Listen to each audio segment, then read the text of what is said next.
your company name is Phygital. Phygital. It's a very complicated and tough name. It's a combination of physical and digital. मतलब आप बोल रहे हो VR जो अपन camera लगाते हैं that is Phygital. अगर आप रियल एस्टेट के अपार्टमेंट बेच रहे हो, आप ब्रोशर्स यूज़ करते हो, अब हम उसको फिजिटल वे से बेचते हैं। जैसे इंटरैक्टिव स्क्रीन्स आ गई, इंटरैक्टिव मॉडल्स आ गए, ये सारी चीज़ें हम बनाते हैं। This is a use case for real estate. कब स्टार्ट किया था आपने सर ये? The company was started in 2014। I actually started off as a automotive company. मतलब बाइक्स के लिए हमको एक चिप बनाना था जिसको आप बाइक में डाल के उसका पावर वावर आप ऑल्टर कर सकते हो। वो बहुत मिजरेबली फेल हो गया। What is your life learning in these 11 years?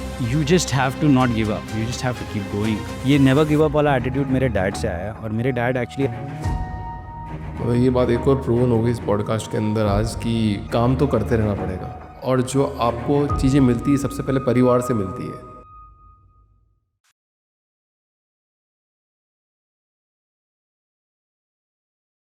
प्रतीक जी, बहुत बहुत स्वागत है आपका तो फाउंडर्स ड्रीम के अंदर। सर क्या हाल है सर आपके?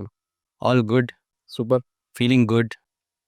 नर्वस तो नहीं है एकदम? नहीं, बिल्कुल नहीं। Cool, very cool. पॉडकास्ट की शुरुआत करते हैं। I think I have one quote. लोगों ने लिखा है, अपन तो सिर्फ बोल ही सकते हैं क्योंकि वी कांट राइट इट, क्योंकि हम इतने महान नहीं हो गए कि कुछ लिख दें और वो वायरल हो जाए। तो एक बहुत बढ़िया बात बोली किसी ने, you don't build a business, you build people and then people build a business. I think आपकी जर्नी कुछ ऐसे ही रिलेटेबल है, absolutely, if I am not wrong. Very true. Correct? तो आई थिंक है ना sir, Prateek sir, we'll go to your childhood, we'll understand your mindset, we'll decode it, like you have reached on the good level, right? How it happened. But before that, your company name is Phygital. Phygital. Phygital. Phygital. Phygital. It's a very complicated and tough name. Why it is? क्यों रखा है ऐसा नाम आपने? Phygital is actually a term that's being used a lot. सब जगह use हो रहा है आजकल। It's a combination of physical and digital. Physical और डिजिटल को जब मिलाते हैं तो फिजिटल होता है। And that's what we do, we kind of bring the physical and digital world together. But what does it mean? मतलब कैसे है, मतलब ये बिकॉज मैंने आज फर्स्ट टाइम ये नाम सुना है। Meaning, if any business needs human interaction with any digital communication, so in a space, if you want to communicate and give a story, then you have to mix the physical world with the digital world. For example, अगर आप real estate के apartment बेच रहे हो, तो उसको बेचने के लिए आपको पहले आप कैसे बेचते थे? आप ब्रोशर्स यूज़ करते हो, लैपटॉप में आप फोटोज़ दिखाते हो, या एक्सेल शीट में आप इन्वेंट्री दिखाते हो। अब हम उसको फिजिटल वे से बेचते हैं। जैसे इंटरैक्टिव स्क्रीन्स आ गई, इंटरैक्टिव मॉडल्स आ गए, ये सारी चीज़ें हम बनाते हैं। This is a use case for real estate. मतलब आप बोल रहे हो VR जो अपन कैमरा लगाते हैं that is phygital? That is also a part of phygital, because again, in a physical space you're entering into a digital world. So the term phygital is very generic to just sort of ये दिखाने के लिए कि physical और digital world मिलता है और उसका मेल कैसे होता है। That is what phygital is. तो हमने we have gone deep into this field and this topic, and that's what our studio does. That's kind of what our identity has become. चलो थोड़ा पहले चलते हैं, मतलब कब स्टार्ट किया था आपने सर ये? तो हमने स्टार्ट किया 2014 में। The company was started in 2014, but बिल्कुल ये नहीं कर रहे थे।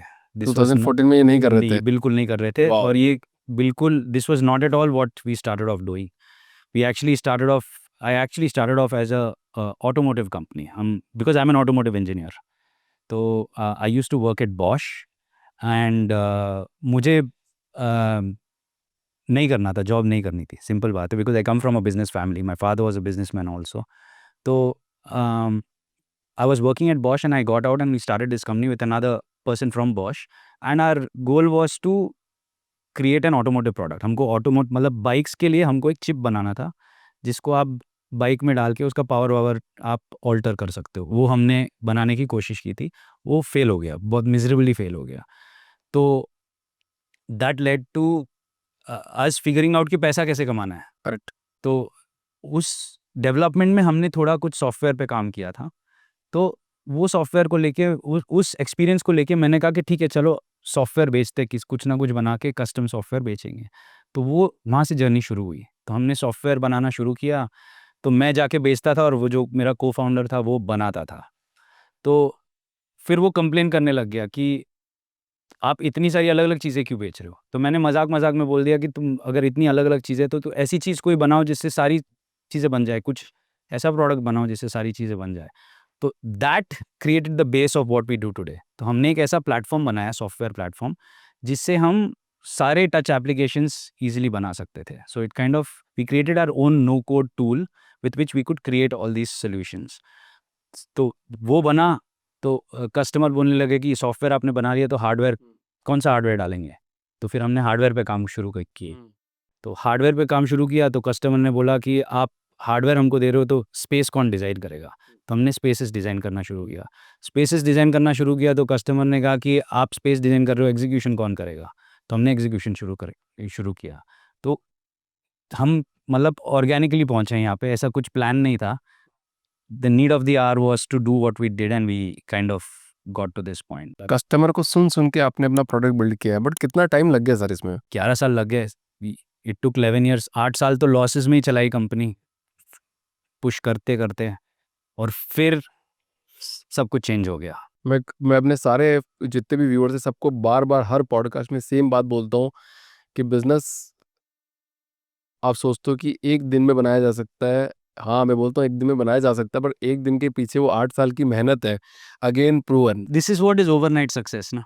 Overnight success happens over decades actually, but लोगों को खाली लास्ट का जो सक्सेस वही दिखता है, but what it takes to do it nobody actually realises. What is your life learning lesson in these 11 years? मतलब one. You just have to not give up. You just have to keep going.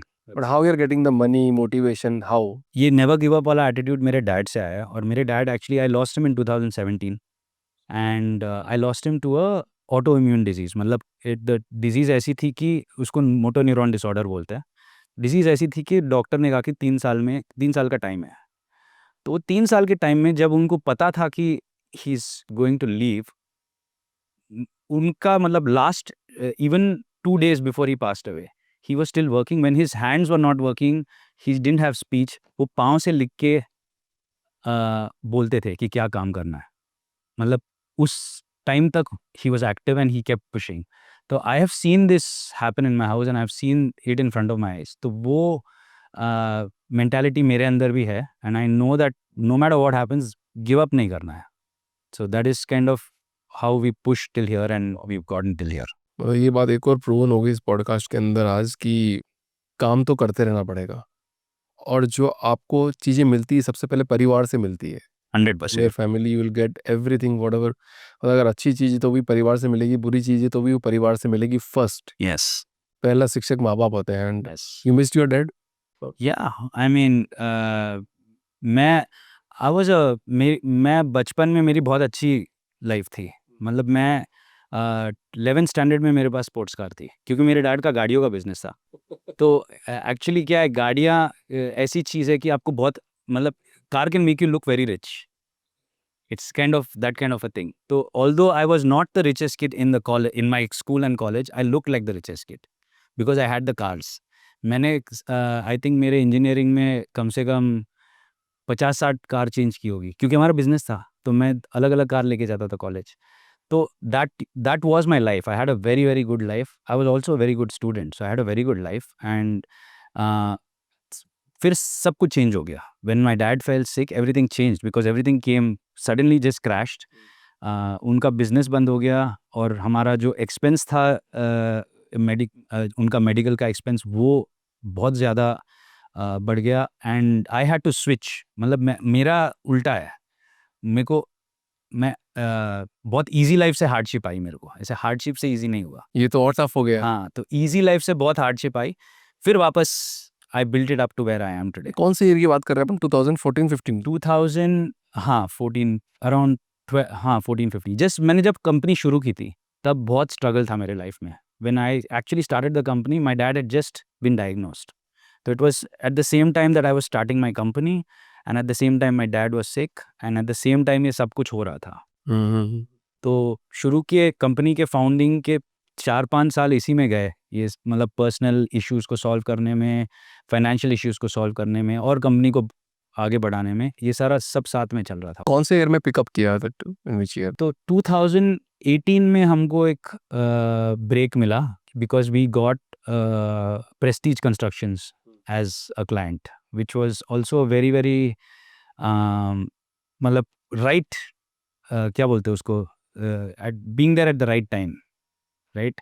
तो for some reason I met somebody who introduced me to somebody who with because of which I reached the prestige office, और हमने हमारा काम दिखाया और एक second में उनके टॉप मैनेजमेंट ने अप्रूव कर दिया कि हमको ये चाहिए। और हमने उस टाइम तक आई थिंक 4-5 लाख से ऊपर काम किया ही नहीं था, और ये हमको सीधा काम मिल गया 60-70 लाख का। वाओ। तो it was one day one deal विच, मतलब इफ़ यू आस्क मी उस दिन के एक दिन पहले मैं क्या कर रहा था, तो मुझे कोई आइडिया नहीं था कि ये होने वाला है मेरे लाइफ में। मतलब एक बिजनेसमैन को, एक एंटरप्रेन्योर को ना, उसमें ये जज्बा होना चाहिए कि उस पॉइंट तक वेट करे, हाँ, हाँ, लगे रहना, वो पॉइंट आएगा एक दिन। If it can be 1 year, 2 year, 3 year, 4 year, 5 year, you don't know, but it will come for sure. तो that was the turning point. हमको एक ऐसा क्रैक मिला कि after that it became easy, because उस टाइम तक ये भी एक्सपीरियंस नहीं था कि बड़ी कंपनी से जाके बात कैसे करें, क्योंकि आई एम फुली, मतलब मैं स्क्रैच से आया हूँ, मुझे ऐसा कुछ ट्रेनिंग नहीं था कि कैसे क्या करना है, कुछ नहीं था। तो दैट टाइम वी अंडरस्टूड कि how corporates work, how you crack deals with them, procurement department से कैसे बात करनी है, नेगोशिएशन कैसे करना है, पेमेंट टर्म्स कैसे होंगे, बिल्कुल कोई आइडिया नहीं था ना तब तक। करेक्ट। तब फिर उसके बाद then we started understanding this, but उसके बाद again covid happened. Covid was the biggest hit, but fortunately for us covid wasn't a big hit, क्योंकि हमने पूरा बिजनेस पिवट कर दिया। तो कोविड, जैसे ही कोविड आया, कोविड के टाइम की मैं आपको स्टोरी बोलना चाहूँगा कि कोविड में एक्चुअली जब कोविड का अनाउंसमेंट हुआ कि लॉकडाउन होने वाला था, तो मैंने एक बढ़िया चीज़ की, मैंने मेरे जो कॉन्टैक्ट्स थे उनसे बात करके कैसे भी करके मैंने पास ले लिया। ट्रैवलिंग का जो पास मिलता था ना उस टाइम, जो पुलिस स्टेशन से मिलता था, तो मैंने वो पास ले लिया। तो जिस दिन लॉकडाउन हुआ उस दिन से मेरे पास पास था कि मैं कहीं भी जा सकता था। और मेरा एक दोस्त है जो प्लास्टिक मैन्युफैक्चरिंग में है, तो मैंने उसके साथ बैठ के हमने प्लान बनाया और हमने पीपीई किट मैन्युफैक्चर करना शुरू किया 1 महीने के अंदर, कोविड हिट होने के 1 महीने के अंदर। और मेरी जो सारी टीम थी, जो डिज़ाइनर्स थे, डेवलपर्स थे, उनको पैकेजिंग बॉयज़, डिलीवरी बॉयज़, ये वो बना के हमने 1 साल तक स्मैश कर दिया कोविड में। बहुत स्मैश कर दिया। हमने गवर्नमेंट के टेंडर्स किए, हमने मास्क बेचे, हमने पीपी किट बेचे, हमने ग्लव्स बेचे, हमने जो कोविड में चाहिए था वो बेचे, क्योंकि मेरा थिंकिंग ये था कि ऐसा तो नहीं हो सकता कि पूरी दुनिया लॉस में जाने वाली है, कोई ना कोई पैसा बनाने वाला है। तो मुझे उस साइड में रहना है, मुझे इस साइड में नहीं रहना है जिस साइड में लॉस होने वाला है, मुझे उस साइड में रहना है जहाँ पे पैसा बनने वाला है। फिजिकल का काम करते करते पीपीई किट एकदम। 1 साल हमने बंद कर दिया था, सारा software, technology, everything was closed. It was about covid, it was about what the market needed then. We did it. We paid everyone salaries. We gave everyone hikes. We did everything that had to be done. We kept the team and we sustained fully. इसी को कहते हैं entrepreneurship. Pratik, now your company, it's now all settled and everybody working like a founder. Yes. How you created this team? So we don't have a corporate structure at all. तो हमारे company में HR नहीं है, admin नहीं है, rules नहीं है, timings नहीं है, डेज ऑफ वर्किंग नहीं है, ये सारी चीज़ें नहीं है। हम टारगेट बेस्ड काम करते हैं। Everyone has to achieve that targets. When I say targets, projects होते हैं, everyone has to make sure projects are done, whether it's working overnight और वेदर इट्स आप 2 दिन काम करके 4 दिन छुट्टी लो, मुझे उससे कोई लेना देना नहीं। मुझे मेरा काम चाहिए। और सबको, आई think the team that I have, everyone works like this honestly. ऐसे भी लोग आए, ज्वाइन किए, जिनको ये वर्कआउट नहीं होता ये structure, I ask them to leave, we part ways nicely, I ask them to leave, but the structure we work in, because हमारा काम बहुत क्रिएटिव है, it can not work in a structured way, क्योंकि creative thoughts can come any time, creative work can happen any time, right? When you create spaces, तो there is special design, there is hardware design, there is software development, and there's content creation. So there are multiple creative teams that work together to give the final output that we give. So to do this in a structured way is not possible. And मेरे ख्याल से that's the reason we have succeeded in this, because a lot of people try to do this. हम जो काम करते हैं ये काम करने के लिए आपको 4 कंपनी हायर करनी पड़ेगी। आपको interior designer, hardware consultant, software development team और एजेंसी, 4 कंपनी को हायर करोगे तो हमारा काम जो होता है वो बनता है। बट हमने इसका फॉर्मूला निकाला है कि हम ये सारा काम कैसे कर सकते हैं। हम बहुत नीश काम करते हैं बट हम उसको बेस्ट करते हैं। पूरे इंडिया में आई थिंक अगर आपको एक्सपीरियंस सेंटर बनाना है, किसी ब्रांड को एक्सपीरियंस सेंटर बनाना है, तो मैं खुला बोल सकता हूँ कि nobody can beat us. No, there is no chance they can beat us. Absolutely not. इतना कॉन्फिडेंस सर? हाँ, no competitor is there as of now, there are competitors who can come together to compete with us. But single platform नहीं है। नहीं, हो ही नहीं सकता है। आप बहुत सारे काम करते हो but how you get that clarity कि मेरे को यही काम करना है, और वो क्लैरिटी आई कब आपको? वो क्लैरिटी मुझे आई एक्चुअली पिछले 2 या 3 सालों में। अच्छा, अभी रिसेंट की? वो पिछले 2 या 3 सालों में हमारा business our business has taken off. Also I think because market change हो गया है। कोविड के बाद I think the way people think of going out is it has to be experiential and purposeful.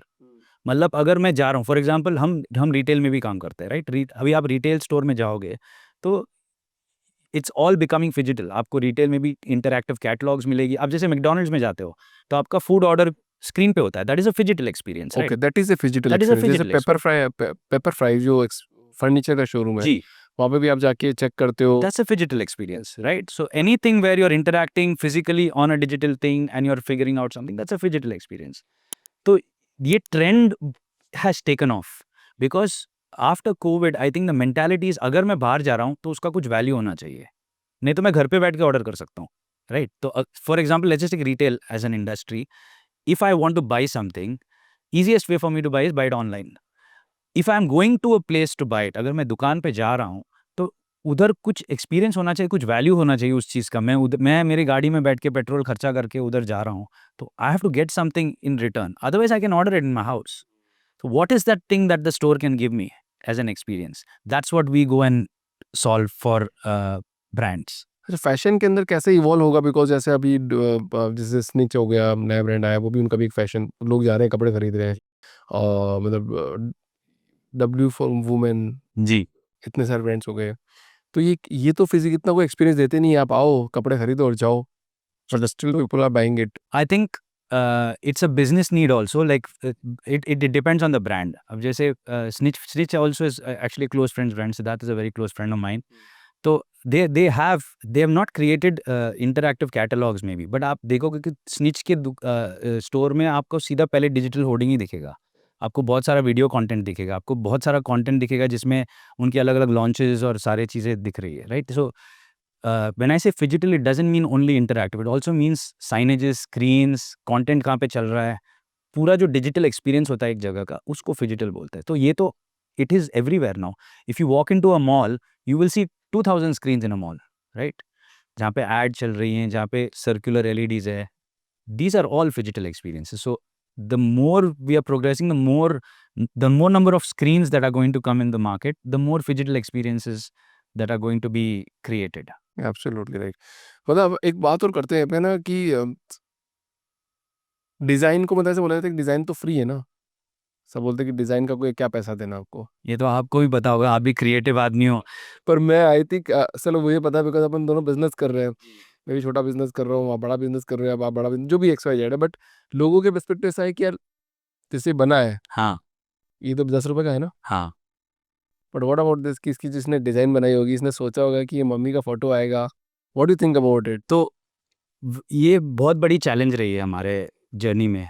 This whole thing about design for free wow. Is a big challenge. Expectation लोगों का ये है कि design आप करके दे दो, उसके बाद हम डिसाइड करेंगे कि आपसे काम कराना है कि नहीं है। तो शुरू में हमको करना भी पड़ा क्लाइंट्स को ऑनबोर्ड करने के लिए, बट अभी हमने इसको थोड़ा चेंज कर दिया है। अभी हम फ्री में नहीं करते हैं। अभी हम कॉन्सेप्ट, अगर आपको डिज़ाइन चाहिए तो हम फ़ी लेके ही करेंगे आपके लिए डिज़ाइन। फ्री में हम नहीं करेंगे, बिकॉज़ ये इसका एग्ज़ाम्पल ऐसा हो गया कि आप आर्किटेक्ट को हायर कर रहे हो, आर्किटेक्ट को बोल रहे हो कि आप घर डिज़ाइन करके दो, उसके बाद मैं डिसाइड करूँगा कि आपको पैसा देना है, नहीं देना है, घर बनाना है या नहीं बनाना। तो it's kind of the same analogy, right? कि you are hiring somebody to make something for you, but the IP of making it या डिज़ाइन का जो उनका नॉलेज है और जो एक्सपीरियंस है, उसका मैं आपको वैल्यू नहीं दूँगा। मैं आपको खाली चीज़ का वैल्यू दूँगा। ये 10 रुपए की चीज़ है, मैं 10 रुपए दूँगा। इसको डिज़ाइन करने के लिए आपको 1000 रुपए लगे, वो मैं आपको नहीं दूँगा। तो that is a big issue I think in the creative industry across the board, and I think I speak for all the people in the creative industry and all the founders who are running agencies and everyone who's doing anything creative, supporting businesses in a creative way. I think everyone should stand for their value, everyone should stand for their design, and also I think ये confidence तब आ सकता है जब आप भी खुद confident हो अपने डिजाइन से। Correct, correct. मतलब अब जैसे हम भी वीडियो प्रोडक्शन करते हैं तो ये सेम चीज़ मैंने भी अपनाई है। मैं भी सारे एजेंसी फाउंडर को बोलता हूँ कोई फ्री में काम मत करो, क्योंकि इससे मार्केट भी खराब होता है और लोगों को लगता है ये तो 2000 5000 का काम कर देगा और फिर खराब काम होता है, फिर बोलते हैं कि अच्छा ही खराब काम हो गया। जी so even we don't do anything with free. Free का कुछ भी नहीं, आप पैसे दोगे तो आपको लगेगा कि यार मैंने कुछ मतलब कुछ मिलेगा आपको, जी कम मिले ज़्यादा मिले वो that is a secondary thing, but you will get something. वो आप पे डिपेंड करता है आगे कैसे जाना है आपको। या सो अभी प्रतीक जी आपकी ऑफिस में लाइक कोई टाइमिंग नहीं देखता है, कुछ नहीं देखता है, अपने हिसाब से आता है, अपने हिसाब से जाता है, इतना बढ़िया ऑफिस मतलब कैसे बना लिया आपने, मतलब क्या थॉट प्रोसेस रखा आपने? ये भी जर्नी थी। अभी हमने पिछले 6 महीने पहले हमने हमारी ऑफिस नहीं, हम उसको स्टूडियो बुलाते हैं, हमारा स्टूडियो है जिसको हमने रेनोवेट किया है। अम, हमारे जितने भी स्टाफ है, मैं मैं हमेशा सबको यही बोलता हूँ कि मेरी टीम को मैं I call my team as a team that can rob a bank for me. अगर मुझे बैंक की चोरी करनी हो तो मेरे सारे जो लड़के उनको रेडी कर दो तो बैंक चोरी कर देंगे। ऐसा ऐसा ऐसी टीम हमने बनाई है। Just to give you an example, point is कि हर एक चीज़ का एक एक्सपर्ट है, हर एक चीज़ मतलब सॉफ्टवेयर का एक एक्सपर्ट है, हार्डवेयर का एक एक्सपर्ट है, कंटेंट का एक एक्सपर्ट है, और बहुत सारे लोग ऑलराउंडर्स हैं जो कोई भी जुगाड़ करके प्रॉब्लम सॉल्व कर सकते हैं। तो हम सोचते आर्टिस्ट जैसे हैं, काम इंजीनियर जैसे करते हैं और जुगाड़ करके सॉल्यूशन निकाल देते हैं। ये हमारी फिलॉसफी है कि, और when we work with corporates this works really well because they can't do this. उनके रूल्स होते हैं, उनके रेगुलेशंस होते हैं। हम उनको बोलते हैं सर आप हमको ऑर्डर दे दो, हम आपका पूरा सॉल्व कर देंगे। तो we have a very good relationship with all our customers. We have some of the top brands in the country with whom we work, and we have amazing relationships with them. The only reason is कि उनको पता है कि उनका जो भी problem है वो हमको देंगे, हम जुगाड़ करके सॉल्व करके उनको दे देंगे। And when I use the word जुगाड़ आई डोंट मीन कि हम आधा काम करते हैं या कोई शॉर्टकट लेते हैं। मेरा कहने का मतलब ये है कि अगर उसमें कुछ ऐसा रिक्वायरमेंट हो कि जो डायरेक्टली ब्रांड सॉल्व ना कर सके और हमको करना हो, जैसे कोई चीज़ कहीं और दूसरे देश से लेके आनी हो जिसका कोई परमिशन उनके पास ना हो, तो वो हमारे ऊपर हम ले लेते हैं और हम वो सॉल्व करके उनको दे देते हैं। कोई एक बड़ी ब्यूटीफुल एग्जांपल दो ना, लाइक कि आपने किसी कंपनी के लिए क्या काम किया था, क्या एक्सपीरियंस सेंटर बनाया किसी ग्रुप के लिए? तो हमने बहुत सारे बड़े ब्रांड्स के साथ काम किया है, and I will give you an example, like Adani group के साथ हमारा बहुत काम होता है। वाओ! और हमने काम शुरू किया और उनके साथ भी काम मतलब उन्होंने हमारा एक वीडियो देखा यूट्यूब पे और हमको कॉल किया, और मैंने कहा ठीक है सर आ जाता हूँ। अहमदाबाद गया, मैं उनके हेड ऑफिस गया। ये मेरा पहला उनके साथ जॉब हुआ था अदानी रियल्टी के लिए। तो अदानी रियल्टी के लिए अदानी का एक बहुत बड़ा प्रोजेक्ट है शांतिग्राम, अहमदाबाद में। It's one of the biggest townships in the country. वो 800 एकड़ की टाउनशिप है। It's one of the most beautiful real estate projects in the country. तो उनका प्रॉब्लम ये था कि टाउनशिप का जो प्रोजेक्ट होता है ना रियल एस्टेट में, वो ऑलमोस्ट 8-10 साल के लिए चलता है। करेक्ट। और 8-10 साल में प्लान चेंज होते रहते हैं थोड़े बहुत। तो टिपिकली प्रोजेक्ट रियल एस्टेट में प्रोजेक्ट को शोकेस करने के लिए स्केल मॉडल बनाते हैं, प्रोजेक्ट का जो रेप्लिका होता है वो बनाते हैं। बट इस केस में वो बिल्कुल पॉसिबल नहीं था, क्योंकि वो चेंज होता जाएगा 7-8 साल में। आप एक मॉडल बनाओगे, उसमें अगर बिल्डिंग चेंज हो गई तो चेंज होता जाएगा। तो हमने इसको फिजिकल वे से सॉल्व किया। कैसे किया? हमने स्केल मॉडल को हमने स्क्रीन के साथ बनाया। तो मतलब बेस में स्क्रीन है, स्क्रीन के ऊपर बिल्डिंग्स है, और सामने स्क्रीन है। तो you can see the whole project with the buildings, और उसके ऊपर एनिमेशंस चलते हैं अलग-अलग चीज़ें दिखाने के लिए, और इसको पूरा टैब से कंट्रोल करते हैं। तो ये सॉल्यूशन हमने स्पेसिफिकली अदानी के लिए बनाया था, जो आज भी चल रहा है। हमने आई थिंक 3 या 4 साल पहले डिलीवर किया, और अभी तक उसको अपडेट कर रहे हैं, अभी तक हम उनके साथ काम कर रहे हैं। सो that was one of a very unique solutions that we gave, which is actually also now become pretty standard, मतलब कोई भी अभी टाउनशिप प्रोजेक्ट अगर इंडिया में लॉन्च कर रहा है तो हमको इसके लिए इंक्वायर कर रहा है, क्योंकि this way you can solve the problem of the plan changing over time. इसके पहले जो भी रियल एस्टेट में काम कर रहा था, ये प्रॉब्लम कोई सॉल्व नहीं कर पाया था। वो तो सिर्फ एक बिल्डिंग दिखा देते थे कि ये बिल्डिंग बनेगी, आपका घर इस कोने पे होगा। हाँ, वो बिल्डिंग का हो गया। आप ये सोचिए कि टाउनशिप है जिसमें 100 बिल्डिंग्स है, और ये 100 बिल्डिंग में आज टाउनशिप का पहला साल है जिसमें 2 बिल्डिंग आई है। नेक्स्ट ईयर और 5-10 बिल्डिंग आएगी, उसके बाद और 5-10 बिल्डिंग आएगी। तो ऐसे यूज़ केस में आप कैसे कोई मॉडल बनाओगे जब वो अपडेट होता जाएगा? तो हमको ऐसी चीज़ बनानी थी जिससे you can keep updating the model, and that's how we solved it, and that's actually one of our most appreciated projects. और उसको देख के अदानी ग्रुप से हमको बहुत सारा काम मिला है। हमने अक्रॉस अदानी ग्रुप के अलग-अलग कंपनीज़ के साथ हमने काम किया है अभी, और कर भी रहे हैं और करेंगे, और because we have a very good relationship with them. बहुत बढ़िया प्रतीक जी। एक छोटी सी बात मेरे को यहाँ पे आ रही है, लाइक एक्सपीरियंस सेंटर की, you are talking about experience centre in in mall shops, right? तो वैसे भी अभी right now the attention span is very less. तो देखा आप स्क्रीन देखी, एक वीडियो चला, छोटा सा निकल गया, फिर दूसरा देखा। सो कैसे मेंटेन करते हैं ऑथेंटिसिटी के, मतलब, या फिर वो वीडियो देख के मैं कुछ परचेजिंग पावर करूँगा, या फिर मुझे कुछ एक्सपीरियंस होगा ऐसा, like how you do it? I think obviously attention span has reduced drastically, but अगर आप अच्छी चीज़ बनाओगे ना, और लोगों के सेंसेस को स्टिमुलेट करते हो, तो हमारा गोल ये होता है कि whatever we do it should stimulate more than one sense. कि आप विजन भी स्टिमुलेट हो रहा है, आपका टच भी स्टिमुलेट हो रहा है, आपका हियरिंग भी स्टिमुलेट हो रहा है। When you stimulate more then 2 or 3 senses, I feel we know scientifically also it's proven that your attention of a human being is more towards that than just seeing something or hearing something. So when we design something, we make sure that we think about the user persona and the person who's using it.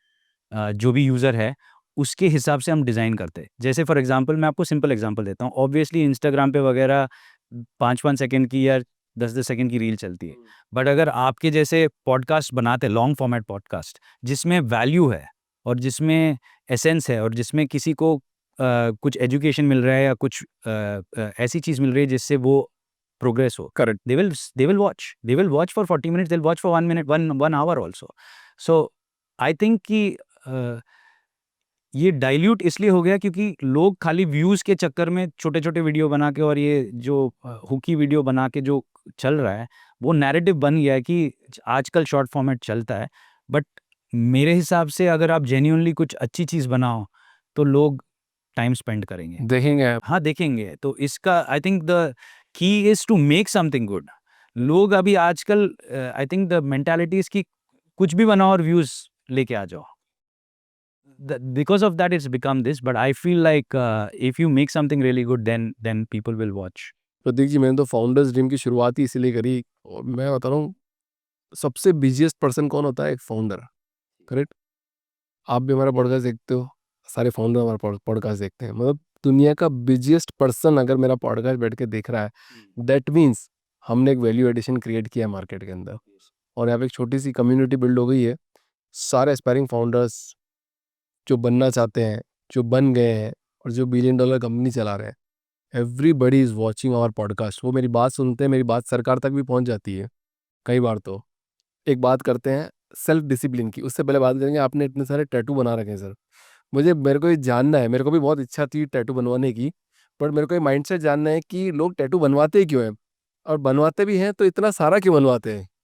पहले तो आप एक audience को दिखाओ कितना सारा बना रखा है आपने। मेरे आई थिंक मेरे लाइफ की स्टोरी है मेरे हाथ पे। पूरी। जी, तो ये जब मतलब मुझे 11-12 साल लगे ये करने में। शुरुआत मेरे बेटी के नाम से हुआ था। उसके बाद मुझे है ना, it's kind of an addiction. I love it, I love expressing my self through this. तो हर एक चीज़ मैंने डिज़ाइन की है, और हर एक चीज़ की एक स्टोरी है। उसका अलग ही पॉडकास्ट होगा, वो नहीं कर सकते अभी मैं इसका पूरा एक्सप्लेनेशन आपको नहीं दे सकता।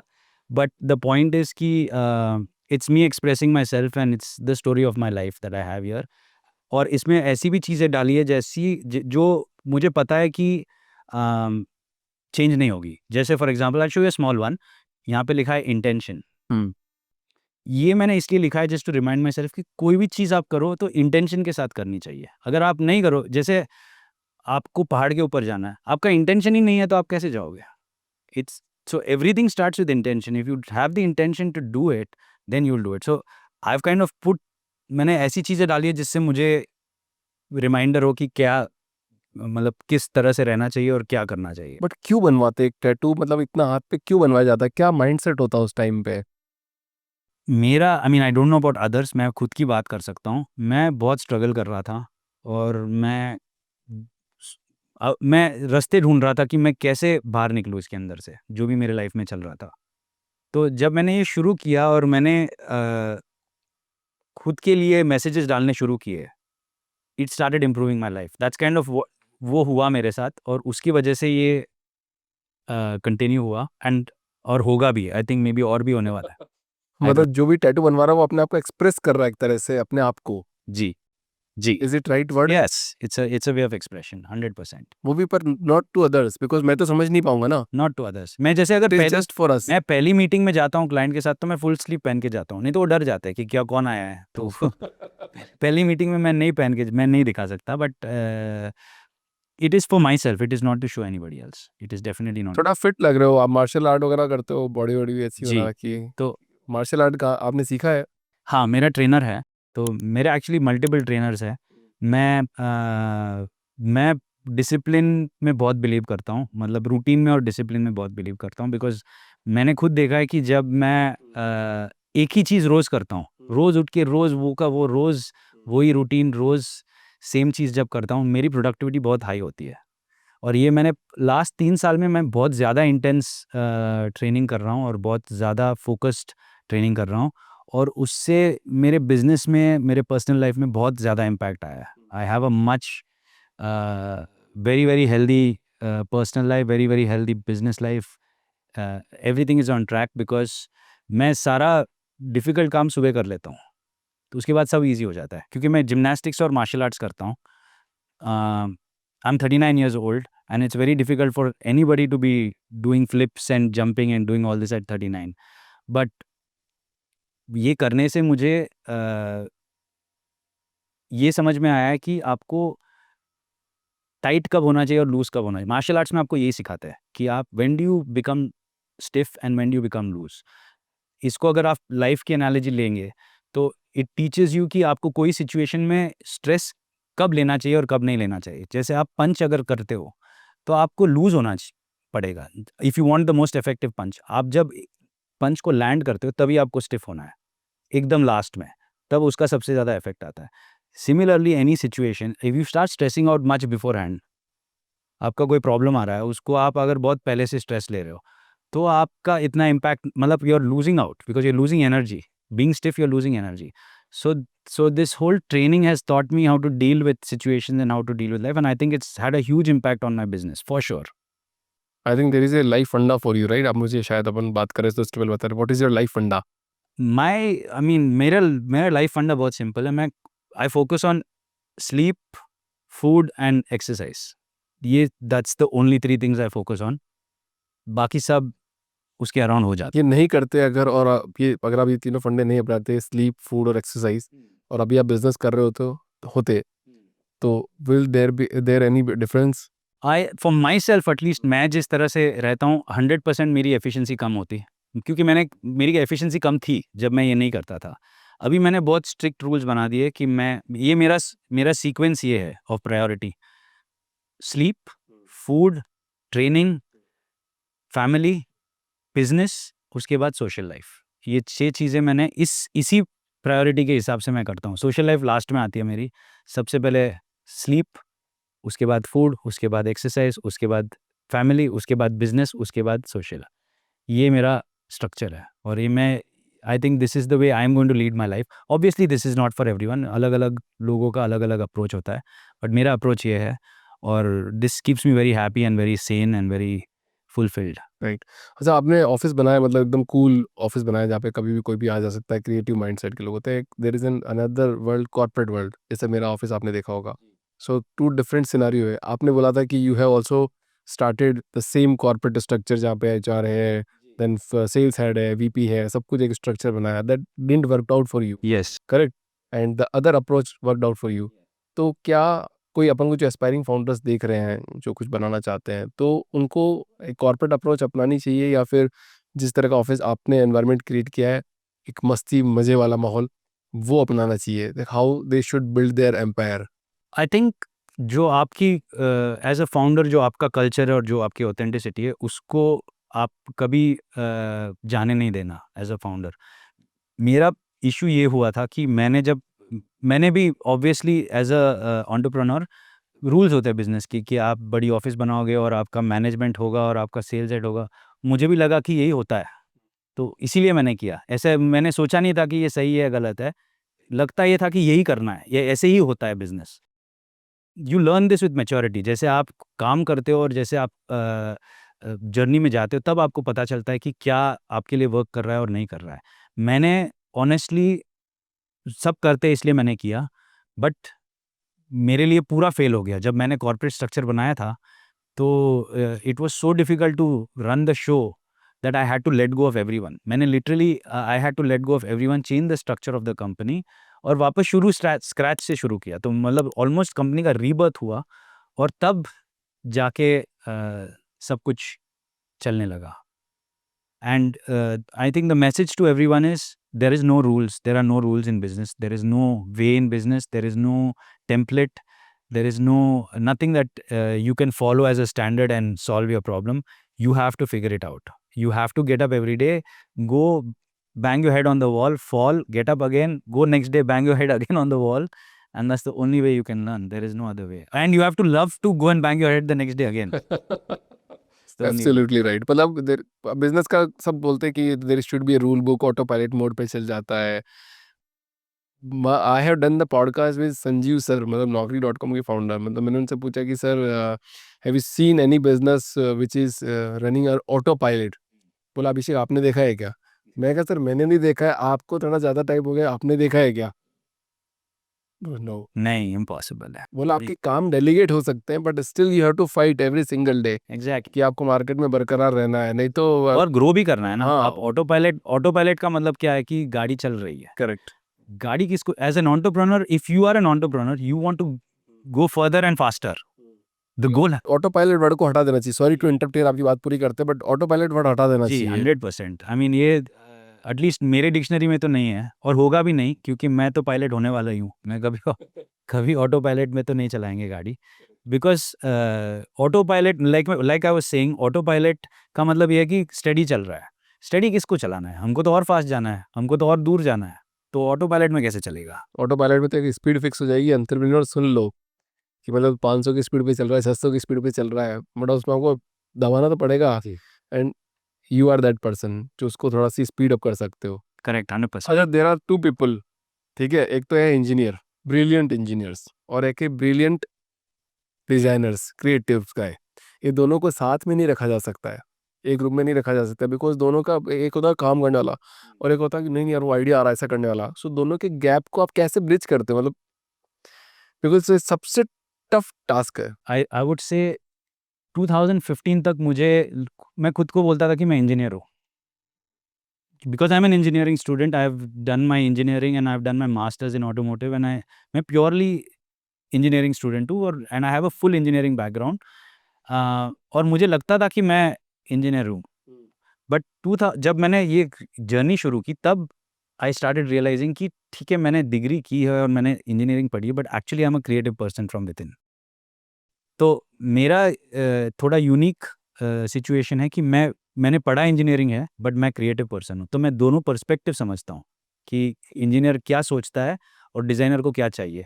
तो हमारे बिजनेस में शुरुआत आइडिया डिज़ाइनर से शुरू होती है कि डिज़ाइनर सोचता है कि डिज़ाइनर को कुछ बनाना है, बट इंजीनियर उसके ऊपर कैप डाल देता है कि क्या बन सकता है और क्या नहीं बन सकता। That engineer can only decide, क्योंकि क्रिएटिव माइंड तो कुछ भी सोचेगा, उसको कुछ भी बनाना है, राइट? तो because I have this knowledge and I kind of मेरे कंपनी में मैं बफर हूँ, दोनों साइड का बफर मैं ही हूँ। तो you're राइट कि ये बहुत कॉम्प्लिकेटेड सिचुएशन है जो सॉल्व करना डिज़ाइनर और इंजीनियर का। बट अगर आप इसको आप अपने रिसोर्सेज को समझे, आप अपने कैपेसिटी को समझे कि आपका किस लेवल तक आप इंजीनियरिंग का प्रॉब्लम सॉल्व कर सकते हो और आपकी फिटी कितने दूर तक है. If you can understand that then you can solve it very easily, which is what I do in my company. मेरा रोल एक्चुअली यही है, बिकॉज मैं दोनों साइड से हूँ. मैं क्रिएटिव साइड से भी हूँ और इंजीनियरिंग साइड से भी हूँ. तो मैं समझता हूँ, दोनों की तकलीफ समझता हूँ. कभी कोई प्रॉब्लम आई, आपने बीच में इंटरफेयर किया और कुछ सिचुएशन सॉल्व की हो आपने? रोज़ होता कोई एक है. रोज़ का प्रॉब्लम यही है कि बनाना कुछ होता है, कुछ क्रिएटिव लोग कुछ सोचते हैं कि कुछ बनाना है, और इश्यू होता है कि वो नहीं बन सकता है. कि मना कर देते हैं? Obviously it is like it can't be done. That's what you will get from an engineer. And then somebody like me has to come and find a middle way कि देखो ये ठीक है, आप जो बोल रहे हो नहीं बन सकता है, बट इसको ऐसे चेंज करके बना सकते हैं जो सॉल्व करेगा. तो you have to find a middle way, because ये दोनों तो नहीं मिल सकते कहीं. उसको कुछ और चाहिए और उसको कुछ और चाहिए, but you have to find a middle way. And I think जो भी कंपनीज है, जो भी फाउंडर्स है जो इस सिचुएशन में है, इसका सॉल्यूशन या तो आप खुद, अगर आपके पास नॉलेज है तो आप सॉल्व कर सकते हो, या ऐसे बंदे को आप हायर करो जो इंजीनियर है बट क्रिएटिवली सोचता है, तो आप इसको सॉल्व कर सकते हैं. But I think engineering creativity वाले तो आप अकेले दिख रहे हो. नहीं, बहुत सारे लोग होते हैं. थोड़े कम है स्टिल, मतलब लाखों में एक दो लोग ही होते हैं ऐसे जो इंजीनियरिंग का बैकग्राउंड भी रखते हैं प्लस क्रिएटिव भी होते हैं. हाँ, I think it's a unique skill set, but all the leading companies, अगर आप देखोगे किसी जो भी लीडिंग कंपनीज है, वहाँ पे ये ऑलराउंडर्स ही है जो कंपनी को आगे बढ़ाते हैं. Correct sir. पूरे इंडिया में 10,000 ही कंपनी ऐसी होगी जिनके 1 लाख से ऊपर एम्प्लॉय होंगे पूरे इंडिया में. तो 10,000 लोग ही होंगे. एक एक बंदा है, दो दो मान लेते तो 20,000 people. We are 140 crore. Any company that is solving a creative problem has to have these type of people who understand the engineering aspects and the design aspects to come together. सबसे कॉमन प्रॉब्लम इंडिया में तो आपको आती होगी, वो है कि भैया नेटफ्लिक्स क्वालिटी चाहिए एंड बजट है पावर पॉइंट लाइक. जी. तो उसको कैसे हैंडल करते हो और कैसे समझाते हो सामने वाले क्लाइंट को कि सर देखो इसका बजट इतना होना चाहिए? तो ये प्रॉब्लम आई थिंक हमको 2-3-4 साल पहले तक बहुत प्रॉब्लम थी, क्योंकि हम लोग भी एस्टैब्लिश नहीं हुए थे. तब हम नेटफ्लिक्स के लेवल की क्वालिटी देते थे, बट पीनट्स लेके भी देते थे. अभी लकीली हमारा सिचुएशन ऐसा हो गया कि हम मना कर देते हैं. हम चूज़ करते हैं, क्लाइंट्स को भी हम चूज़ करते हैं. बहुत सारे ऐसे क्लाइंट्स हैं, नॉट आउट ऑफ डिसरिस्पेक्ट और एनीथिंग, बट वो as an entrepreneur and as a businessman, at the end of the day I am a businessman also. I have to value my opportunity cost. मतलब मैं अगर आपका काम ले रहा हूँ, उस टाइम में अगर मुझे कोई और काम मैं कर सकूँ जिसमें मुझे ज़्यादा पैसा मिले, तो मैं ऑब्वियसली वो काम करूँगा. और लकीली हमारे काम की वजह से हमारी पाइपलाइन इतनी स्ट्रांग है और हमको इतना काम मिलता है कि हम अच्छा वैल्यू एक्सट्रैक्ट कर सकते हैं.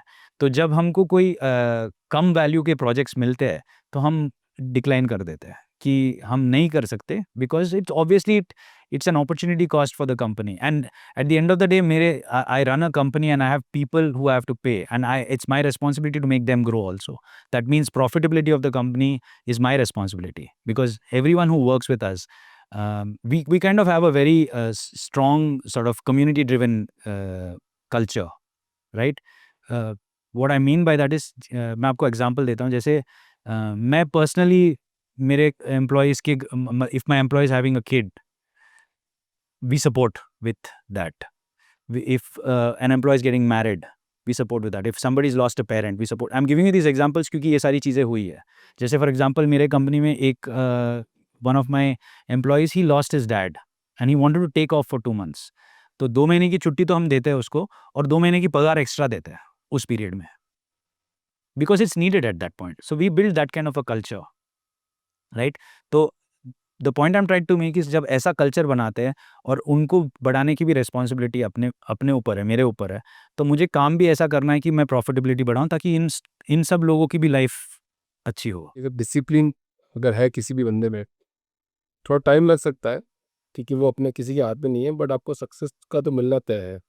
हाँ, इट इज़ फॉर श्योर. ऐसा हो ही नहीं सकता कि आप फेल हो लाइफ में. ऐसा हो ही नहीं सकता कि अगर आप ट्राई करते जाओ, तो ऐसा हो ही नहीं सकता कि आप फेल हो. ये गारंटी है. वो मे बी 10 साल बाद होगा, मे बी 20 साल बाद होगा, मे बी 2 साल बाद होगा, बट होगा.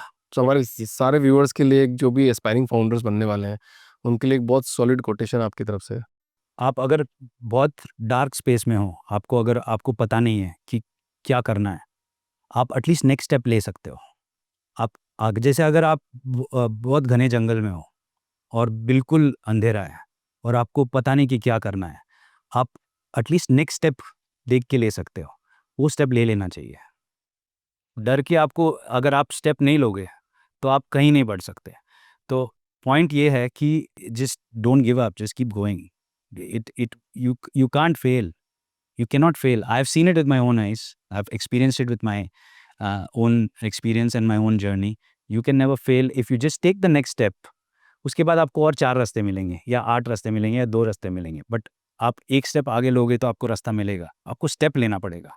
स्टेप लेना वो सबसे ज़रूरी है। अगेन कुछ मेरे 4-5 सवाल और है प्रतीक जी आपसे, कुछ रैपिड फायर के हैं, ठीक है? लेट्स बात करते हैं, ठीक है? अच्छा, डिज़ाइन मिथ्स जो होती है वो क्लाइंट में सबसे बड़ी डिज़ाइन मिथ क्या है? क्या सोचता है क्लाइंट? सबसे बड़ी मिथ ये है कि जो ट्रेंडिंग है वो मुझे चाहिए। ये सबसे ईज़ी गो टू तरीका होता है क्लाइंट के लिए।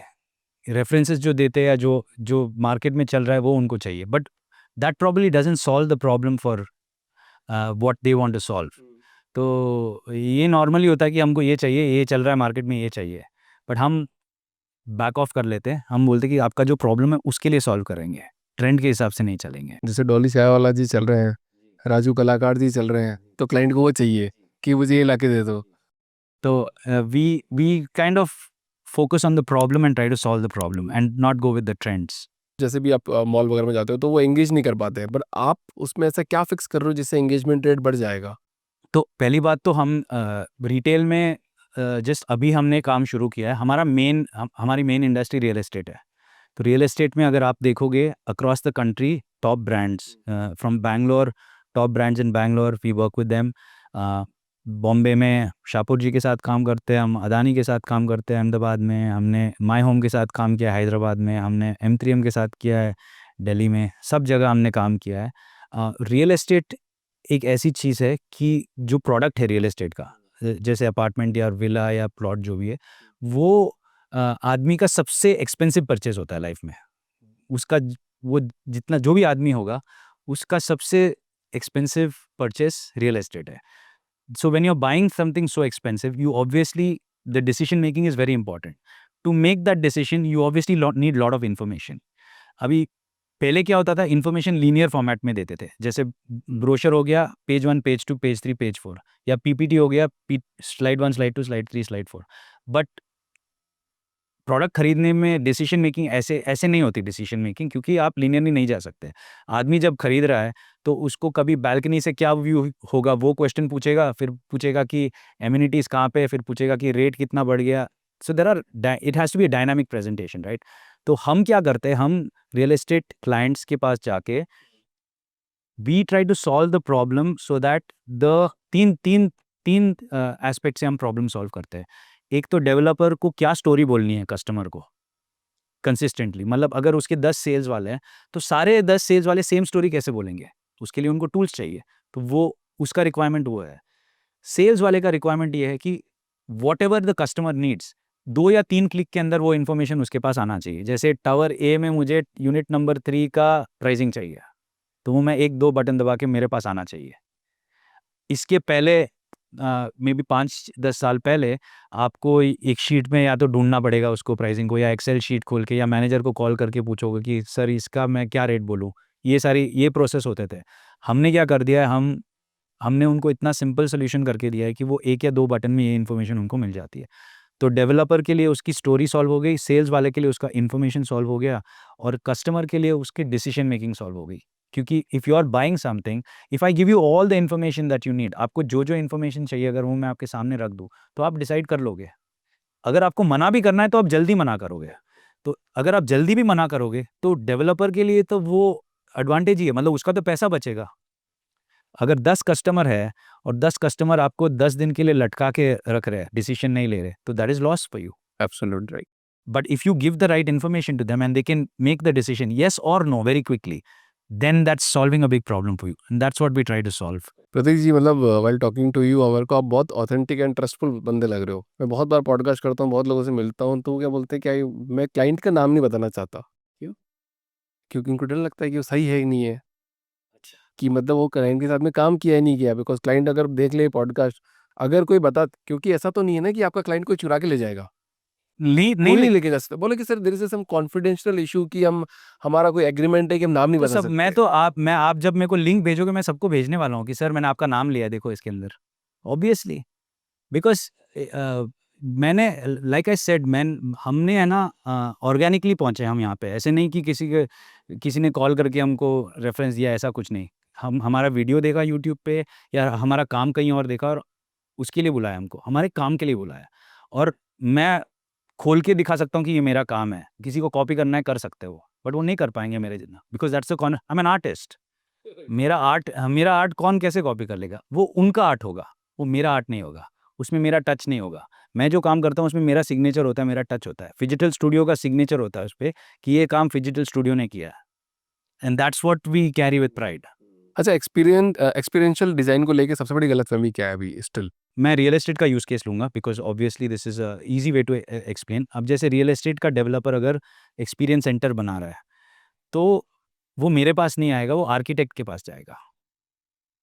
तो लोगों को लगता है कि आर्किटेक्ट डिज़ाइन करके स्पेस बनाएगा और उसके ऊपर हम आके एक्सपीरियंस चिपकाएँगे। But that is wrong because you have to design the space for the experience and create the space around it. तो गलतफ़हमी ये है कि स्पेस डिज़ाइन करके उसके ऊपर एक्सपीरियंस डालना है। एक्चुअली एक्सपीरियंस डिज़ाइन करके उसके अराउंड स्पेस बनानी पड़ती है। That is how the approach has to be, which is slowly changing. अभी बहुत सारे डेवलपर्स को ये समझ में आ गया है। बट अभी तक आई would say 80% of our projects are were used to be where किसी ने जगह डिज़ाइन किया, फिर हमको बुलाते कि सर आप आके इस पे एक्सपीरियंस बनाओ। तो हम करते हैं काम, बट उसका इफ़ेक्ट इतना अच्छा नहीं होता जितना अगर आप एक्सपीरियंस को डिज़ाइन करके फिर स्पेस को डिज़ाइन करो। इस पॉडकास्ट का एक आखिरी सवाल प्रतीक जी, और बहुत इंपॉर्टेंट सवाल, स्टिल इंडिया के अंदर क्रिएटिविटी को इम्पोर्टेंस दी जाती है या नहीं? नहीं, बिल्कुल नहीं दी जाती। एक क्रिएटिव पर्सन बोल रहा है ये बात। नहीं दी जाती बिकॉज़ ये हमारे डे टू डे हम इसको फेस करते हैं। आई थिंक आप भी फेस करते होगे, आप भी करते हो क्रिएटिव काम। और इसका रीज़न ये है कि लोग खाली आउटपुट पे फ़ोकस करते हैं कि मुझे फॉर एग्ज़ाम्पल वीडियो चाहिए या मुझे ये चाहिए।